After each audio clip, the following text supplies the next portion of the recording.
Opla! E signori, eccoci tornati con un nuovo video, quest'oggi su questo canale, trattando 8 cose che secondo me sono assolutamente da sapere quando si viaggia con le compagnie aeree.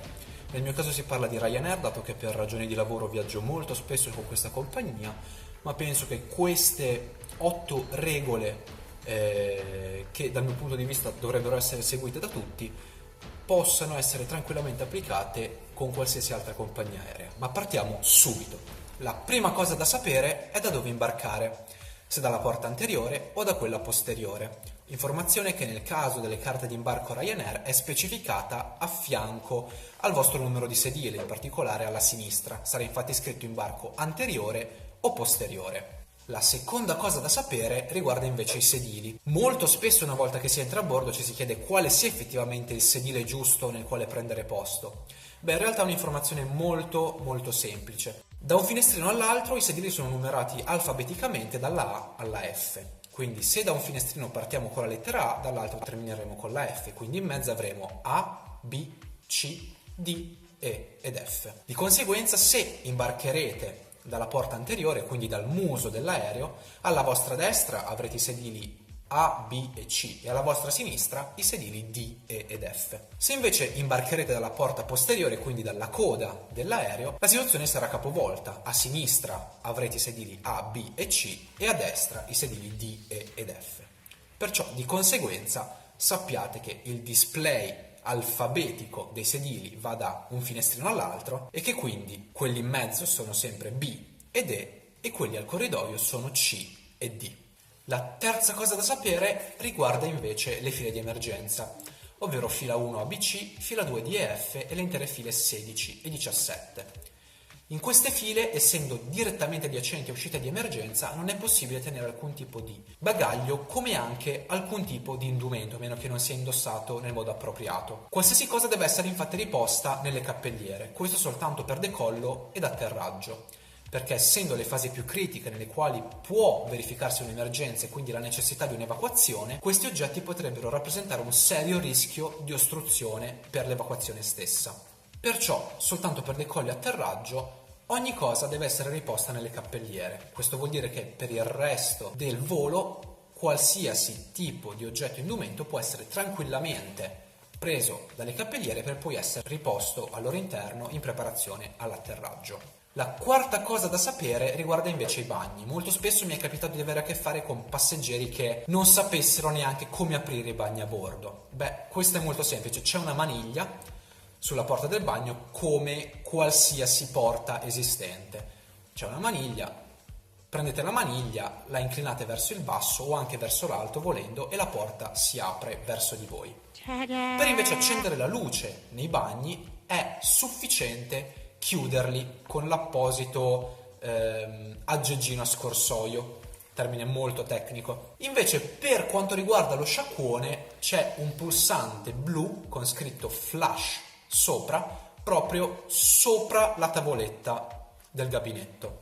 Quindi premendo quel pulsante attiverete immediatamente lo sciacquone. E con questo chiudiamo la parentesi bagno. Quinta cosa da sapere è che a bordo non si può consumare alcun tipo di alcol che non sia stato comprato a bordo dello stesso aereo. Questo vuol dire che anche nel caso in cui compriate bottiglie di vino o di birra al duty free dell'aeroporto, non potrete effettivamente aprirle e consumarle a bordo, ma dovrete aspettare di atterrare alla vostra destinazione. La sesta cosa da sapere è forse la più importante. Quante volte vi sarà mai capitato di avere a che fare con passeggeri che si lamentassero in modo a volte anche molto acceso e colorito con personale di terra o personale a bordo, quindi gli assistenti di volo, perché nonostante non avessero pagato e quindi non avessero effettuato l'imbarco dei loro bagagli, al gate avevano visto i loro bagagli taggati e comunque imbarcati in stiva, per via del fatto che a bordo appunto non c'è spazio a sufficienza per tutti. Beh, in realtà questa informazione può essere reperita sul sito stesso Ryanair. Infatti quando andiamo a cliccare su Andiamo, nel momento in cui vogliamo acquistare i nostri biglietti, sotto al pulsante Andiamo c'è una spunta che viene riempita nella quale viene scritto accetto, cliccando Andiamo, di aver letto e accettato i termini e le condizioni d'uso, tra virgolette d'uso. Non so se effettivamente questa la scritta esatta, ma comunque accetta i termini e le condizioni. E sui termini e le condizioni c'è chiaramente scritto che viene garantito lo spazio a bordo soltanto per i bagagli dei primi 90 passeggeri, signori. Quindi apriamo le orecchie, soltanto i primi 90 passeggeri.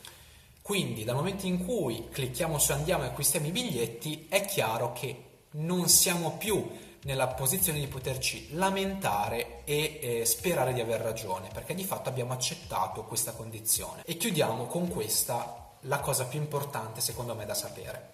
Passiamo oltre. La settima cosa da sapere è molto semplice, si tratta di chiudere sempre le cappelliere una volta che le si apre. Questo perché nel caso di una turbolenza un po' troppo violenta può capitare che le cose riposte all'interno delle cappelliere caschino e finiscano o in mezzo alla cabina o ancor peggio addosso ad un passeggero. E nel caso si tratti di una valigia che in cabina, essendo riposta in cabina, può pesare fino a 10 kg, se una valigia di 10 kg ci cade addosso è chiaro che non ne viene nulla di buono a noi.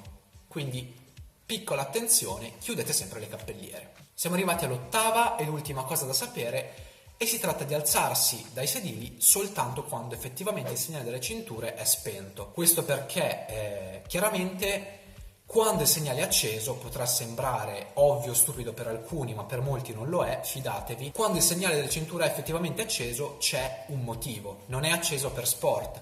Può essere turbolenza in arrivo, turbolenza in corso che può anche essere violenta e quindi rischiare un effettivo pericolo per i passeggeri, come per un qualsiasi altro motivo. Perciò la cosa che secondo me ognuno di noi in qualità di passeggero dovrebbe sapere è che una volta che ci troviamo ad avere il segnale delle cinture acceso, è bene per la nostra stessa sicurezza e per la nostra salute rimanere nei nostri posti. E signori, così si chiude questo video, le 8 cose assolutamente da sapere quando si viaggia. Se vi è piaciuto, se vi ritrovate con queste 8 regole, tra virgolette, che dovrebbero essere seguite da ognuno di noi, fatemelo sapere nei commenti, condividete il video con amici o chi conoscete, chiunque sapete viaggia molto e soprattutto prendendo le compagnie aeree, lasciate un mi piace se siete d'accordo con quello che ho detto e considerate anche per questo tipo di contenuti di iscrivervi al canale. Noi ci vediamo al prossimo video, ciao raga!